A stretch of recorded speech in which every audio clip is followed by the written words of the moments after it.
Good afternoon.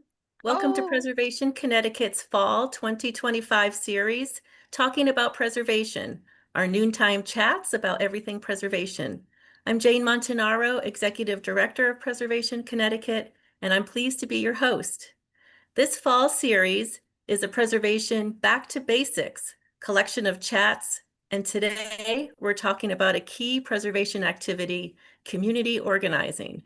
Gwen Bruno of Windham Preservation Trust and Mary Falvey of Hartford Preservation Alliance are our special guests today to talk about success stories of Windham Inn and projects in Hartford.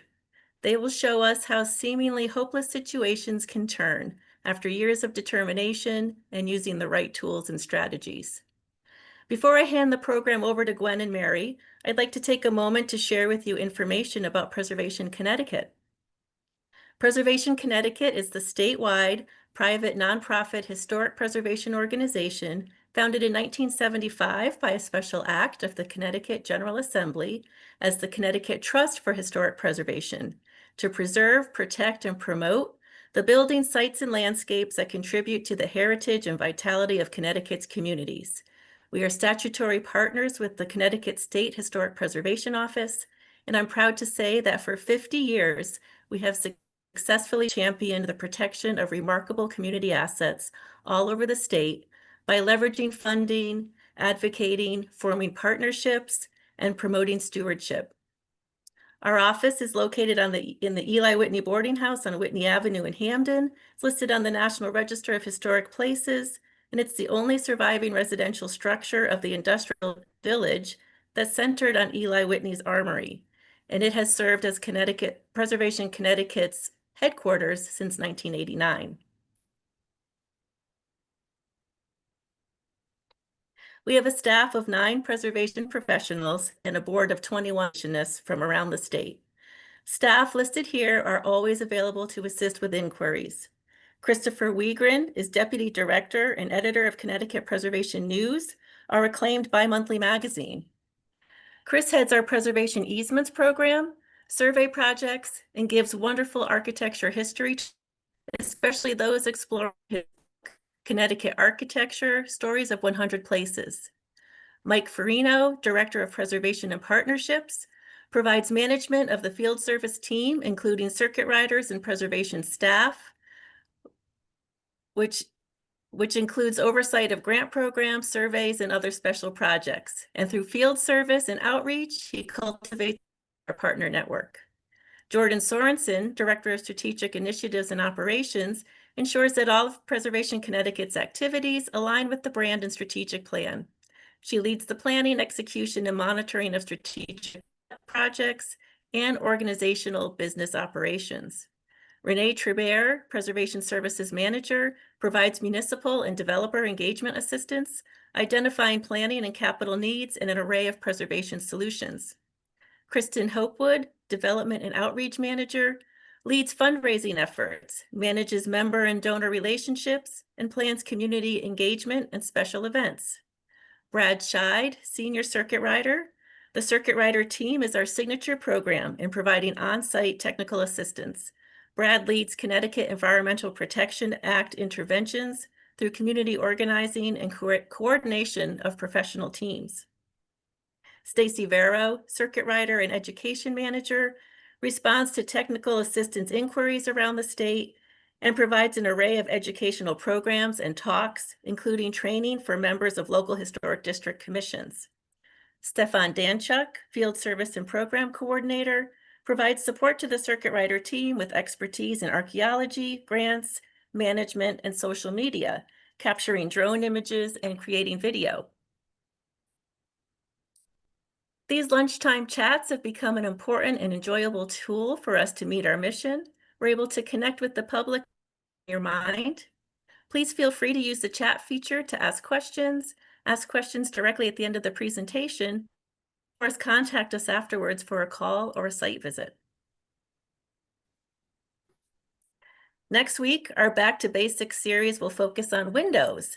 Windows are one of the most important features of an older building, but unfortunately, they are also one of the most commonly replaced. Please join window restoration expert Vasek Miglis of Weathersfield as he talks about the merits of repair and restoration over replacement. And he'll also virtually demonstrate some of the easier fixes that you can make on your windows at home. So be sure to tune in next week and feel free to let us know what topics you'd like to explore in future chats. And now for today's feature, please join me in welcoming Gwen Bruno and Mary Falvey. And I think we're going to start off with Gwen. So Gwen, I'll stop sharing. Okay, and I will start sharing.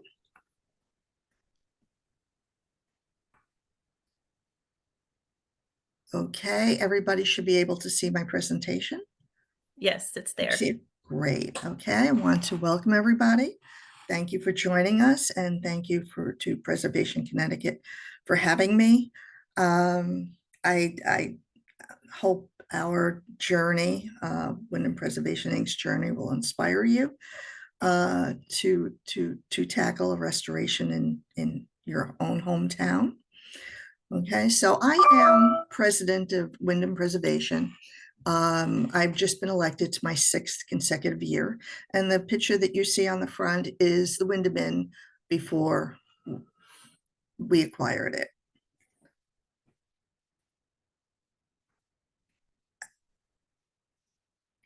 A lot of people have asked me what inspired my interest in historic preservation. I really think it was formed as a kid, and it was more towards historic buildings. My father planned family vacations every year, and every that year they included a historic aspect, a historic building, historic ships. And being born and raised in Queens, we visited almost every place on the Eastern Seaboard. You know, we were up in Plymouth, we were down in Williamsburg, we were in Sturbridge, and then we would do day trips closer to home, like Banquetland Park. And I really appreciated the architecture of historic homes and our history, and specifically how people live day to day.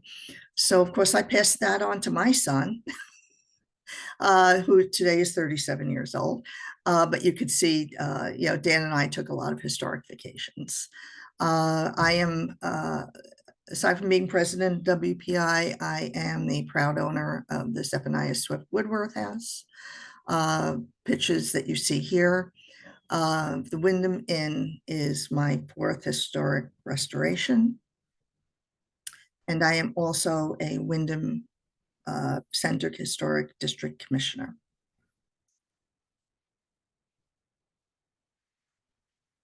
So the Windham Inn, hospitality has been offered on the site. The Windham Inn occupies now since the 1750s. And in fact, hospitality started as the Old Fitch Tavern, and it was managed by Mercy Fitch and her husband and their son and daughter-in-law later on, after Mr. Fitch died. As a matter of fact, the Fitch Tavern mailmen are in the neighborhood. Those are my dogs, excuse me. So the inn that we see today actually incorporates part of the Fitch Tavern. If you take a look at the inn, the chimney on the right as you face the inn actually predates the current building. It was part of the Old Fitch Tavern, and along with some of the foundation, the current inn was built. We worked with Cirrus Engineering to do research into title, and from what we can determine, whoever the Fitches eventually sold the Old Fitch Tavern to renamed it the Windham Inn about 1783. But the building that you see today, actually the brick building, dates to about 1825. There was a major expansion in 1860, and so the addition off the back that runs along North Road, that everybody, I shouldn't say everybody, but a lot of people call ugly, and it is because somebody threw some vinyl siding over it, that actually dates to about 1860. Okay. Windham Inn is a much loved focal point of Windham Center. And it's steeped in local history. And it's iconic. A lot of people relate to it in different ways. It was housing up until 2010. It's also in its past served as a hotel, and it served as a convalescent home for a while back in the late 40s through early 50s. So for anyone, and I've actually pop quiz, I've answered that. So anyone who has seen that Windham Inn sign from 1783, I think that's really when the inn changed ownership, because the current building is from the early 1800s. And you can see I've included some of the photos from in and around the inn.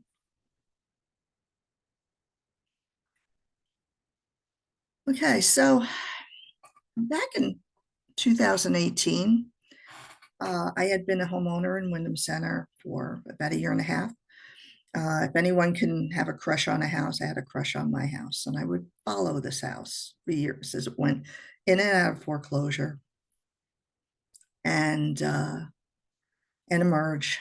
And back in 2016, I was actually able to afford a historic fixer. So I was going to fulfill my dream of an 18th century home to restore. And so I was a homeowner a little bit over a year. I remember walking around Windham Center and thinking, wow, it looks like I walked back 200 years. This place is nirvana. It's look at this. Everybody restores the historic home. I love this. And somebody must be doing something about the inn. Look at this building. So when all the residents were notified that the former owners wanted to restore the inn, I was absolutely livid. The HDC set up a public meeting to review the petition to demolish. And I was there along with all of my neighbors. But I was absolutely livid. While everybody sat, I paced. Okay. The general manager from RCN presented their argument that the inn was too far deteriorated in order to rehabilitate and save. And their offer was to turn it down and build back better a brand new inn. Right. And they presented as evidence the structural conditions report you see a copy of here. When I first found out that the inn was possibly going to be demolished, I went to our HDC. I went to the top commissioner and I said, what's the story here?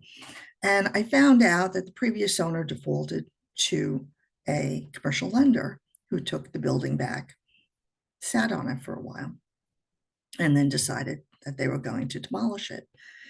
Interestingly, that was the same owner that owned my house that defaulted to yet another commercial lender in Massachusetts, and I bought my home from the commercial lender. My home had been a rental for a while, but there were the owners, the former owners of the Windham Inn, made no attempt to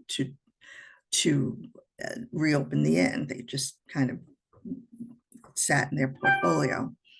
So I was able to get a copy of the report, and I read the report. And what I realized, and my day job is not historic preservation, I manage the proposal process. I write proposals. So I'm familiar with persuasive writing. And what I recognized this report did is it tried to argue for demolition, but it never did. They never mentioned demolition.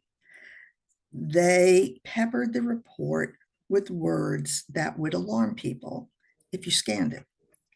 But my day job, I scan nothing. I read all the legal reports. I read the entire RFP. And so I realized what they were doing. They were hoping that someone was going to scan this 20-something page report and go, oh my God, it's awful. To give you an idea, okay, and I'm paraphrasing this, the inn's roof looks like it's about to collapse, but we really don't know that because we've only viewed it from the street. Okay. And so when the meeting started, uh, questions were fielded. My first question was, what have you as owners done to shore up, maintain, or stabilize the structure? And it wasn't answered. They just glared at me and walked away and asked another question. So later on, I asked yet another question as they were fielding more questions. And I said, is RCN trying to practice demolition by neglect? He just stared at me. And I said, demolition by neglect. I said, are you purposely trying to accelerate deterioration on this building so you can substantiate demolition? And he didn't answer me. And I said, I asked you a question. I want an answer. And he scowled and he introduced the engineer who went over the report. So I sat down and I went through the report, as everybody else did with the engineer. And the engineer was taking us through all the, terrible things that were wrong with the end. And I don't want to sugarcoat this. It had a leak in the roof. It was abandoned for a few years. Nobody's done anything to sustain it. It wasn't that great. All right. But I noticed one of the biggest problems with this building was the bulge on the east wall. It had been there for years. And according to the report, it said that the entire wall had to come down and get rebuilt, right? But yet, when the engineer was speaking to the crowd, he said that we probably only needed to bring down the top 2 floors and rebuild from there. And I thought he's completely disregarding what was written in the report that his company authored. So I questioned him on that. I said, do you mean? I said, we don't have to take down the full wall? And he said, no, that's right. You may only need to take it down to the first floor. I said, well, it says right here, you need to completely rebuild the wall. So what is it? And there was a lot of questions raised, and there was no decision made that evening. But after the meeting was over, 3 men approached me and said, who are you? And I was still indignant and ticked off that somebody could even suggest this. And I said, my name is Gwen Bruno, and I own the Zephaniah Swift House.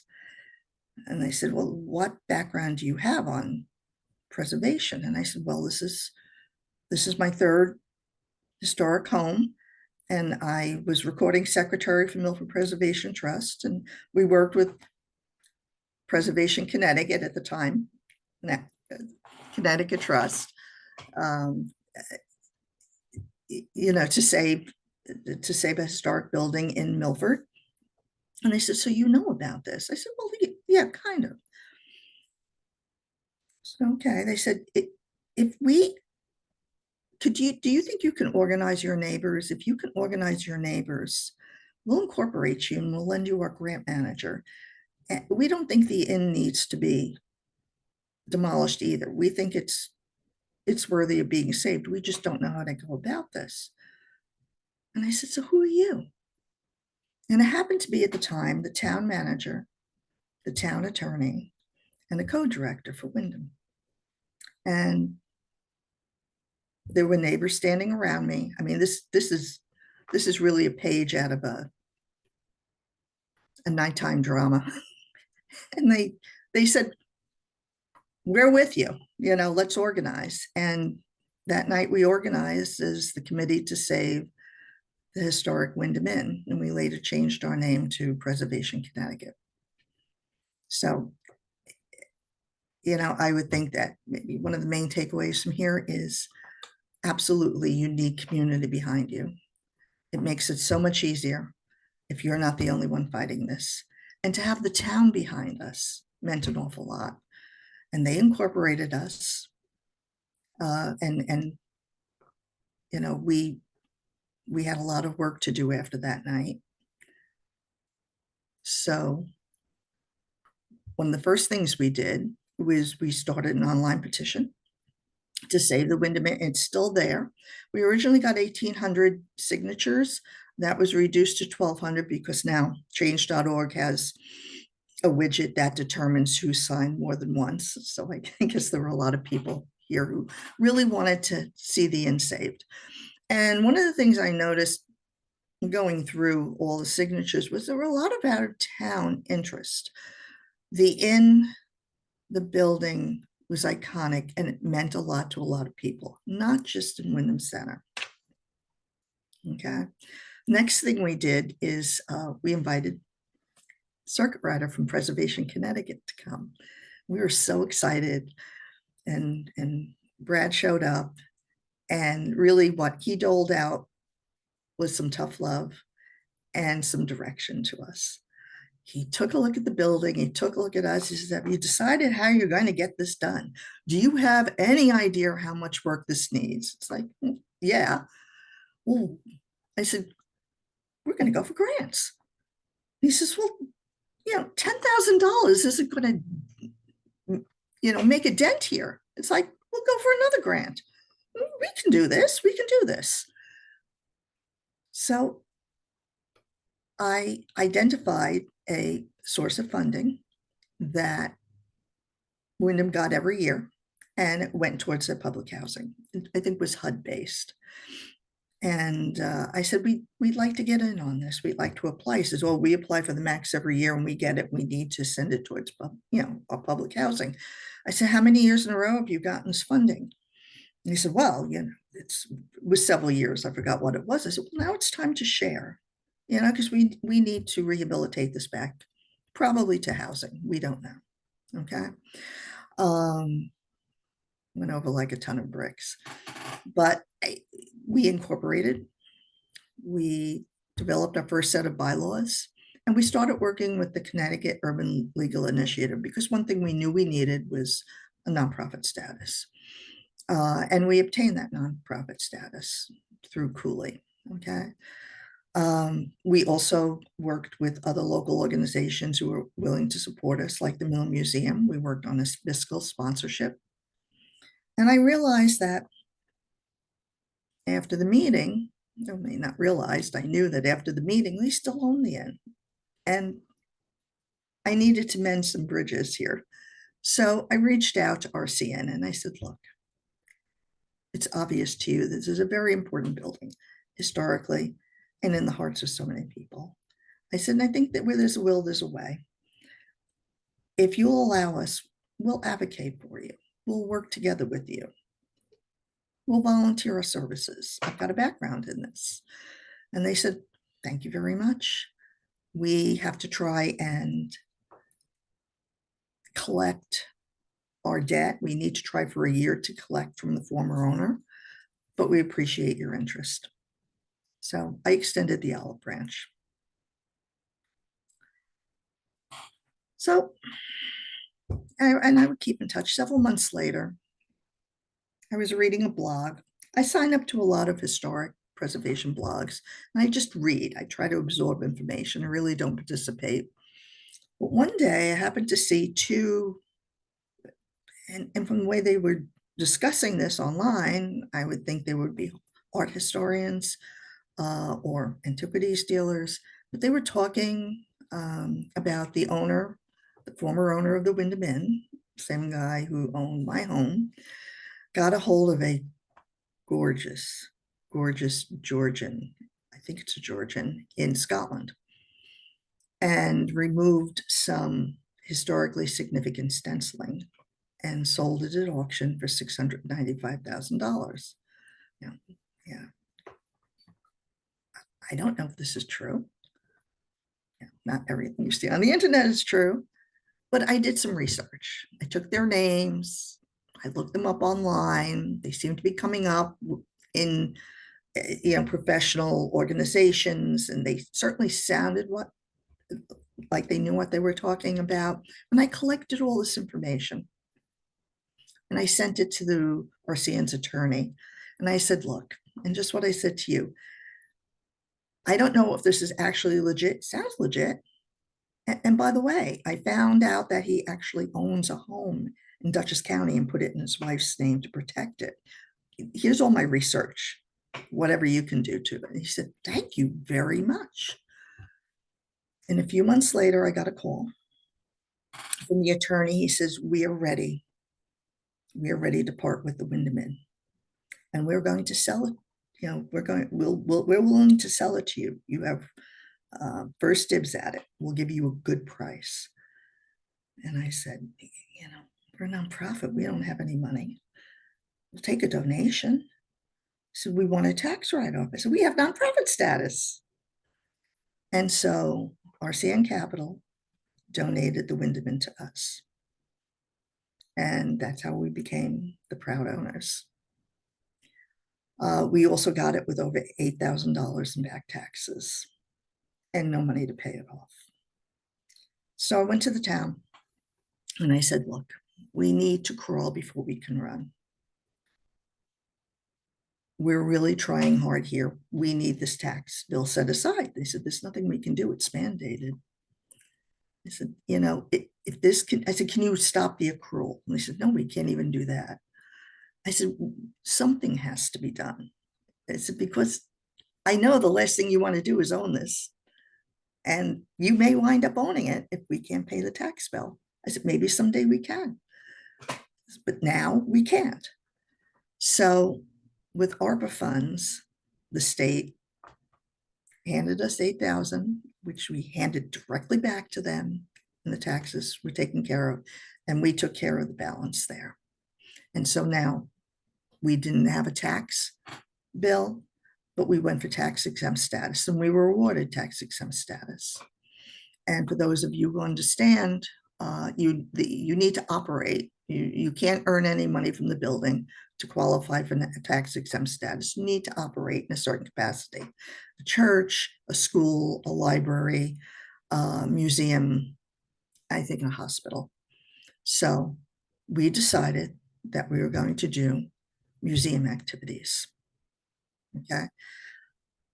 But where do you do museum activities in a condemned building that I can't bring anybody in? So we built in the backyard, we built a fire pit, and we have fireside chats. And the first thing we did when we got the building is we went inside, we assessed it, we decided what we needed to do to just arrest the deterioration, and we applied to SHPO for a feasibility study. Okay. What you see here is the backyard at the inn that apparently hasn't had the grass cut in over 50 years. The weeds were taller than us, but we cleared the back. We put in a fire pit. You probably saw that in one of the prior screens here. And we asked for volunteers. We insured, we worked with an insurer for liability coverage.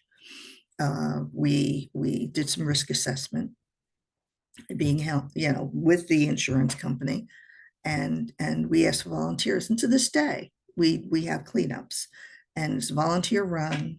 We outfit you. If there's protective gear, we feed you. We have a mutual release of liability form that you have to sign to enter. And we've really built a number of volunteers who return all the time to help us. And I think that's important in trying to develop community to support.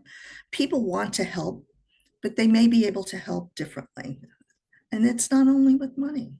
We get a lot of people coming in to help, with volunteer days, but we also have local artists. So if you see here, okay, here's some of the ways that people have helped us without money. Okay, we have local artists. Okay, we had to put up, well, we didn't, the previous owners put up window boards because shortly after the meeting, someone threw a rock through one of the front windows. And so the window boards went up, which only accelerated the moisture damage that was happening on the interior. But we took those window boards and we asked the local artists, they said, is there anything that we can do to make them more attractive? And she did these canvases, which we still have. Okay. And she wants to see the Windham Inn restored. This is what she can do, and this is how she can contribute. She feels very good about doing that. We have another local artist who's done this draft, and he's allowed us to produce cards of holiday cards of the Windham Inn. And so we raise funds by selling Christmas cards. One of our other followers, donors, decided she's going to take care of the front door. And so she has a series of wreaths that she since donated to us. And first, initially, she would just come and decorate it herself. But you see the inn with a Christmas wreath. We have Thanksgiving wreaths, summer wreaths, patriotic wreaths, Easter wreaths, of spring wreaths, all courtesy of one of our members. So we welcome almost every offer of help. And we'll put the word out there. There are so many people that say, I would love to help you, but I don't think I'm physically able to do that. Like us on Facebook. Okay. Share us. Say a prayer. Bring donuts. And do you know people show up while we're cleaning out with food for us? And people want to help. So make it easy for them to help. Okay, see some of the pictures. I was told people want to see pictures of the inside. So here's some of my favorites. Here's one of our doors. Look at I love the locks through the years. These are two of them. This is what that bulge looks like from the inside. All right. One of the things I found out, there's a lot of folklore going on with the inn. The inn was not originally 3 stories and reduced to 2 because of the buckling. This buckling more than likely happened because someone attempted egress in the basement and never properly shored it up. And we have that documented now by a structural engineer. And it appears that when they put all the oil tanks in the basement is when this started to happen. This I've circled because I wanted to show you, we had a huge leak. It went through all 3 floors, and you've seen evidence of that in the previous pictures. So we had to isolate where this leak was and put a bucket under it before we raised the money to replace the roof. And we found it. We demolished it. But I want to circle this because everything else was rotted out. This is an original chestnut beam that looked like it had been put in a few months ago. And it's things like that inspire me. We just don't grow wood like that anymore. Okay, more pictures. Like I said, we have our work cut out for us. In the extension along the back that was built around 1860, the walls are splaying out. And we found that someone cut a scissor truss to, looks like to hang a chandelier because the hook's still there. So what we've done, and again, through volunteer help, Steve Marshall works with us. Steve Marshall, I don't know if you know him, is known as an old house guy, historic house guy. He volunteers his time with us. He helps strap, use strapping to support the sheared scissor truss. So we were able to bring in the walls so we could actually re-roof the inn, and we raised the funds to re-roof the entire inn. These are some more built-ins. This is one of the fireplaces on the first floor, and again, all the fireplaces are in the chimney on the right. The chimney on the left was demolished and replaced with a smaller chimney that supports wood stoves. So we have, I think there's 5, maybe 6 fireplaces that we still have intact in the inn. Up here, we found the ballroom on the second floor. And here's one of, I think, 5 clawfoot tubs. And this is what a fireside chat looks like. We hire local historians to come and talk about all sorts of subjects, local history subjects. We work with Preservation Connecticut on Jane's Walks. And the past 2 years, we've ended with a fireside chat in the backyard. It's a welcome way to rest your feet before going on. We've had a very successful save with the Windham Inn. We continue to apply for funding. We've gotten the 1772 grant 2 years in a row that helped us re-roof the entire inn.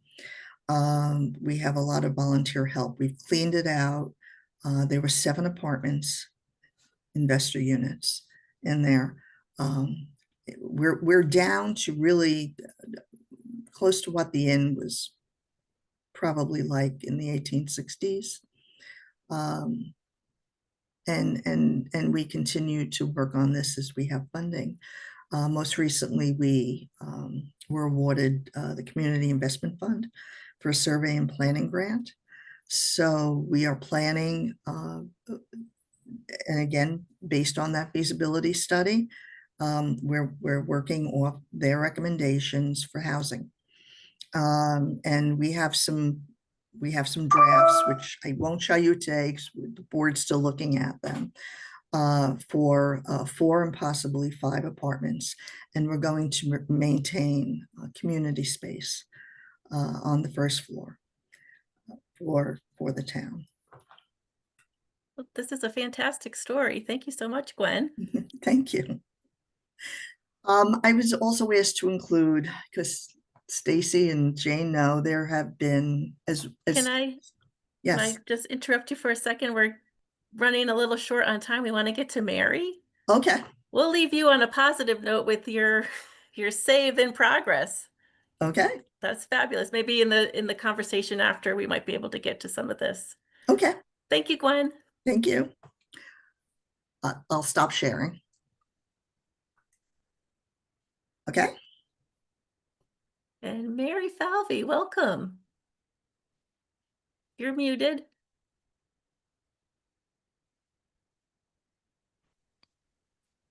Hi there. Sorry. Thanks, Mary. Yes, so I'm glad to be here with my good friends at Preservation Connecticut, and great to hear all the great things that's happening in Windham. We're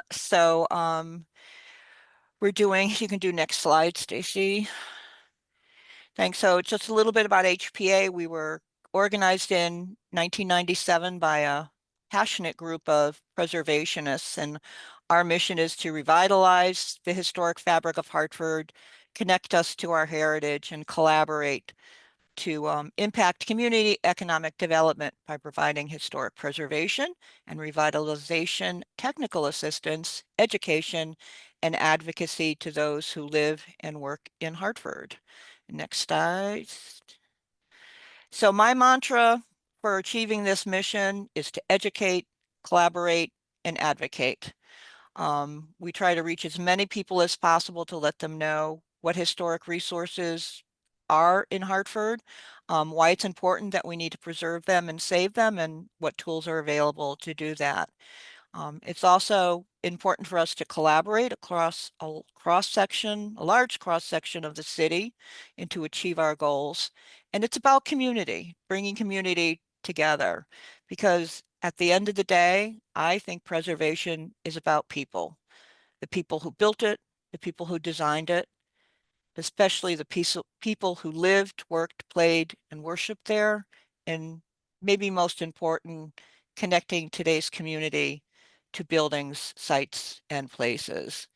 And lastly, it's about advocacy and giving people who care about historic places both the voice and the forum to be heard. Next slide. So I want to give you some examples about how HPA has achieved some of its successes through community organizing and advocacy. You see here a picture of our South Park, Barnard Park South Green. In early 2022, the then mayor of Hartford tried to get a dog park installed on our historic town green. Now, I don't have anything against dogs, but this proposition was problematic, both from a preservation standpoint and a community standpoint. So from a preservation standpoint, they essentially wanted to build a 6-foot cage right in the middle of our National Register listed historic town green. So HPA joined forces with Hartford Next, which is the nonprofit organization that is the collaborative of the city's neighborhood revitalization zones. They're akin to like neighborhood associations, to hold a community forum about the plans for the park. And we laid out what the history of the park was, and we also brought together stakeholders from the city, including animal control, the health department, the police department, to find out what they thought about what was planned, as well as to answer the community's questions. So, end result, no dog park. We still have our historic green essentially intact. Next slide. And as example of how we can collaborate to put people in touch with resources, we don't have any money to give out, but we do know the people who do, and that's our good friends at Preservation Connecticut. So a member of the Seventh-day Adventist Church in the Frog Hollow neighborhood, which you see here, reached out to us. They were looking for funding sources to help them replace the roof on their building. And this church dates back to 1891 when it was built by the Danish Evangelical Lutheran Church. Fortunately, Preservation Connecticut stepped forward and they were able to provide them with a $10,000 maintenance and repair grant, which is just what they needed to replace the roof and to repaint their interior. Next slide. And so there are lots of ways to provide advocacy. So one of the most impactful ways that we found to do this is we issue, however sporadically, our endangered property lists. And by publicizing threatened historic buildings and sites, we've been pretty successful in both getting neglectful owners to take action, as well as bringing necessary resources for those property owners who are wanting to preserve their sites, but lacking the funding. So our next slide.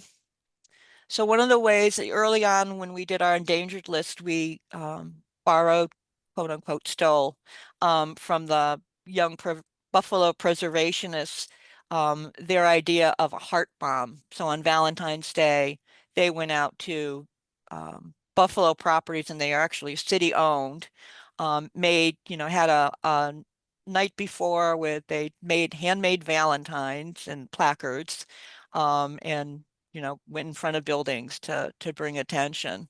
In this picture, you see that we brought in and engaged students from the University of Hartford architecture program, who joined in making signs and photographed themselves at the various locations that were on our lists.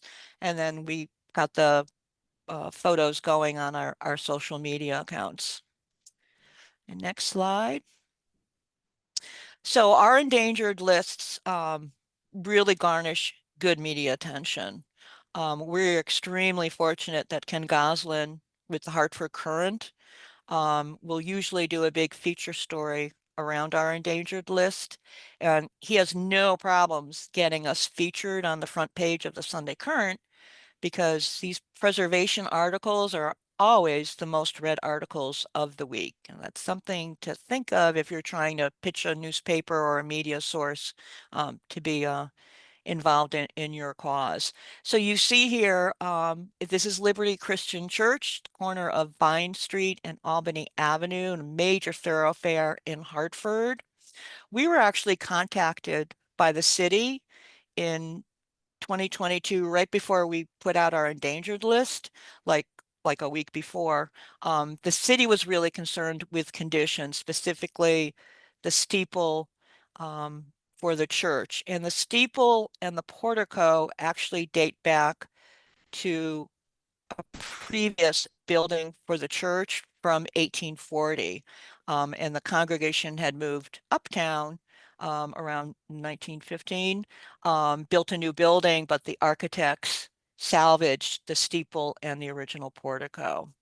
So we in turn contacted the church and got their permission to include them on our endangered list.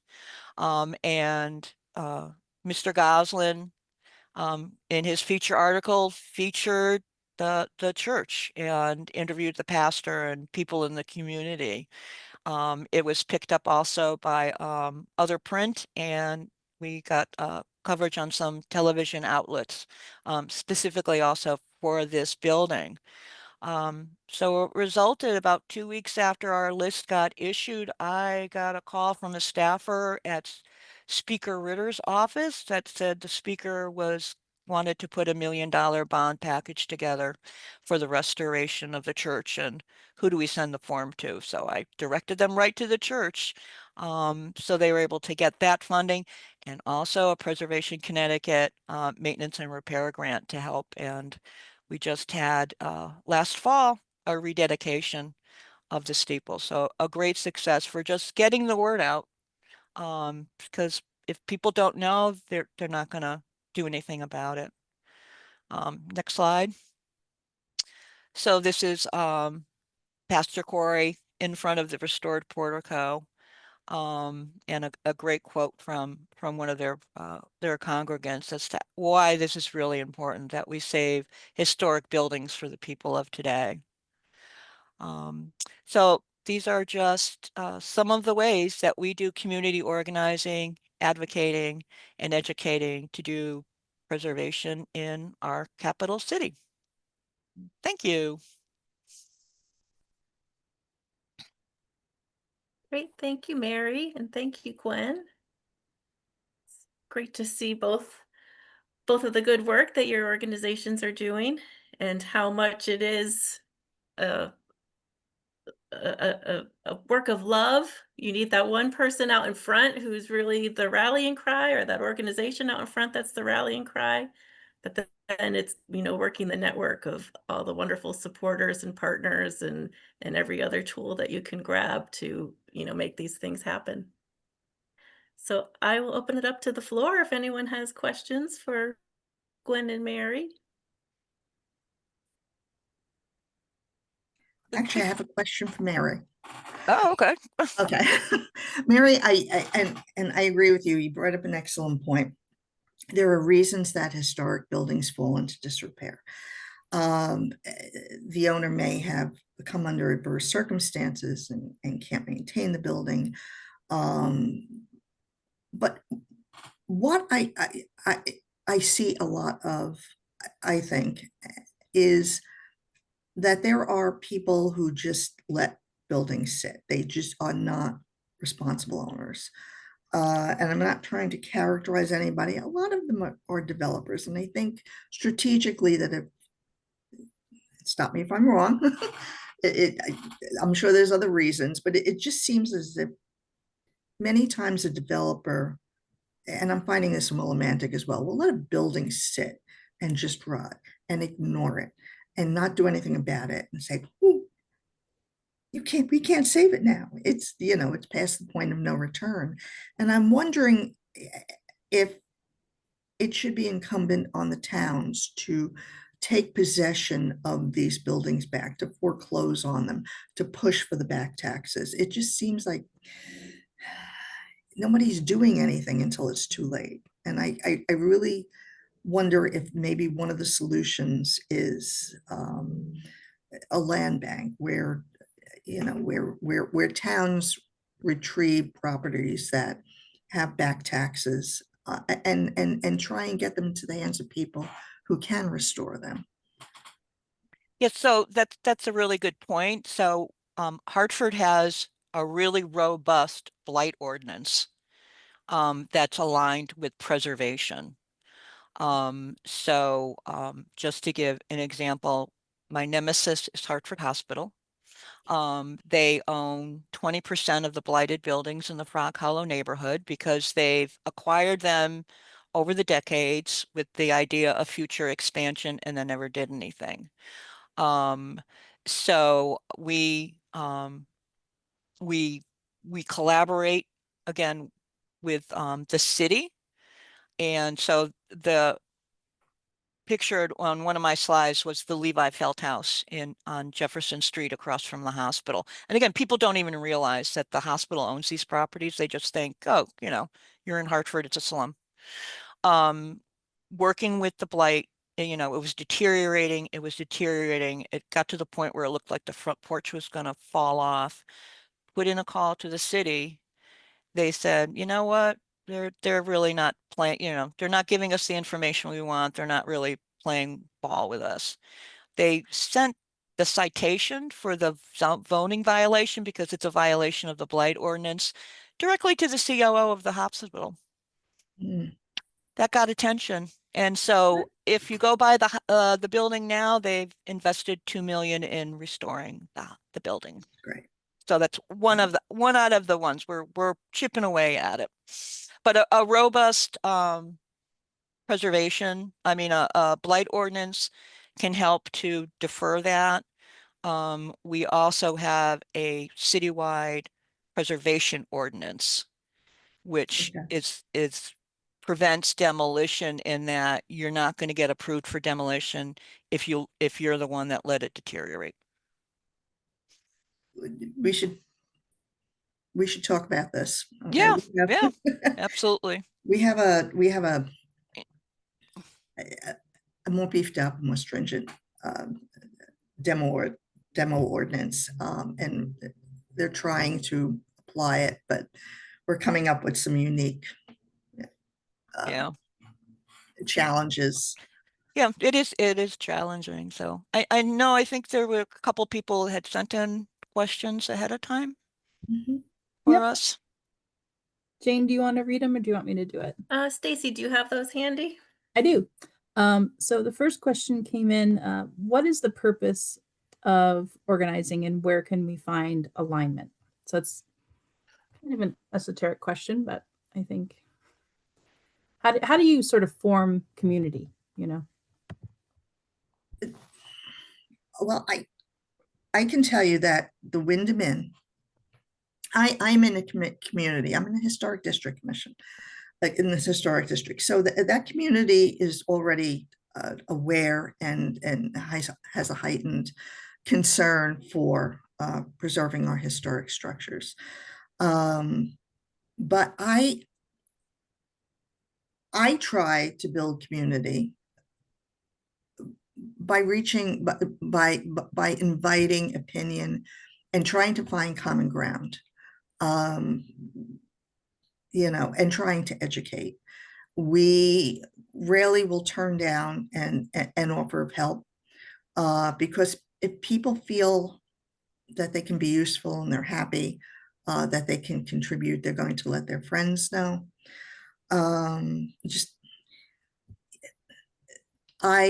We had our first public board meeting. We have public board meeting every year. We elect a new board a few years ago. We decided to have it outside, adjacent to the green in Windham Center. And, we posted on our Facebook site and everything. And I'm setting up and I'm seeing these older women marching towards us, and they all have name tags. I'm like, and I don't recognize any of them. Come to find out that the Windham Inn, they all lived at the Windham Inn in the 60s and 70s, and they maintained friendships. They raised families there. They were following us online, and I had no idea. So when we had a public event, they organized and they got together. And they gave us such stories and such background, and they've been some of our most ardent supporters.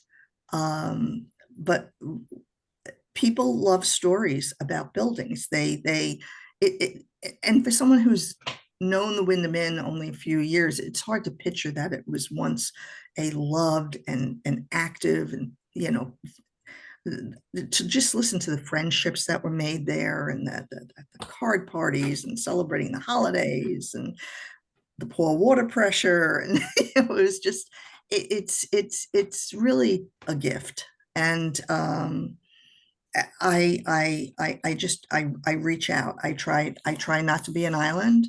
I try to work with other organizations, and you know, there's more power in unity than you can imagine. Absolutely.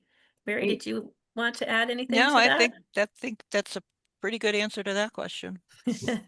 This one might be for you, Mary. Do preservation organizations sometimes feel challenged for position by an individual in the community waging an effort to preserve a historic structure where they don't initiate it? So Yeah, I found that was a really good question. It goes both ways. Usually it's to our advantage. So it was unfortunately not our success story, but we had, and I think many people on the call had heard about our fight to try to save the Deborah Chapel, um, which was a 19th century structure belonging to a local synagogue. And we had been fighting, you know, doing our thing, you know, trying to get the word out that this building was threatened. And then one of the residents of the community, Carrie Shea, came forward, who just said she was appalled about this whole situation. And it was, you know, again, the more the merrier. In this case, she started rallying. She wrote letters. She got us connected with Trinity College, which in turn brought us attention to national scholars on Jewish history. And that in turn brought us to the attention of the National Trust. So we ended up on the National Trust's National 11 Most Endangered Buildings for that year. Regrettably, it didn't save the building. I mean, we threw everything at this. I mean, including she was actually ready to buy the building to save it. We had a philanthropist in the area, known philanthropist, willing to write a check for rehabilitation and including to move the building. And it just, they wanted it wiped off the face of the earth, and then they saw it. So, you know, generally most of the time, you know, you want to bring in partners. You want to get people with their constituents and with their network getting the word out. Um, but there can be instances where people will think they're doing good, and in fact, they're not helping because they don't understand the bigger picture of preservation and what it entails. So we have a local cemetery that's in pretty dire straits that we're working um, along to try to get some work done. But again, someone from the community has been raising the alarm, and the result has been media, really negative media coverage about the cemetery, so that their burials went down to zero, which meant their income went down to zero, which means they don't have the funding to even do basic maintenance when, so it goes, but generally it's, you know, get the word out, get people involved, get them to help you. Yeah, I think also as a historic district commissioner, um, Kevin, I'm not sure. I think they're going to put it on their YouTube channel, but Yes, okay. yes, we have a YouTube channel where this recording will be posted.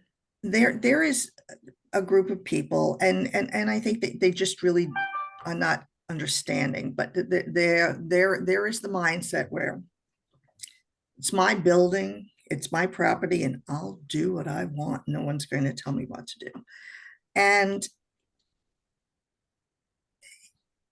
as a historic district commissioner, totally aside from Windham Preservation, I think that we need to educate and show how restoring and maintaining a building has a lot of positives, and it really is the preferred outcome, and the resources that are available to help. So You know, you don't have to put vinyl siding from Home Depot, you know, on your colonial era home. You know, there are viable and financially feasible options. And I find when people buy into Windham Center, they're not always aware of what the Historic District Commission can do or how they can help. I mean, we've made more fans recently than foes, and as a matter of fact, one of our local finance director wants the HDC to present to the town so they can better understand how having an HDC benefits Windham Center. And Windham Preservation Inc. is sponsoring that event. We're going to build that out, hopefully with artisans, and the help that's available and the positive aspects of restoration. Well, thank you, Gwen. We're really running past time. And I know it's so frustrating. There are so many examples of where preservation can see a solution and can see a path forward. And then, just working with an owner that just doesn't share the same values or, has a different means to the end there. But I really appreciate you sharing your stories in Windham and Milford and Mary Falvey. Thank you for joining us from Hartford. And thank you to everyone in the audience for joining in. I know we could probably talk all day and into the next day about all of these, but we'll leave on a positive note that if we pull all of these pieces together in the right way and with the right formula of someone leading the charge and all the partners behind it, we can do wonderful work together. Thank you both very much. And thank you, everyone. Have a great day. Thank you, everyone. Thank you.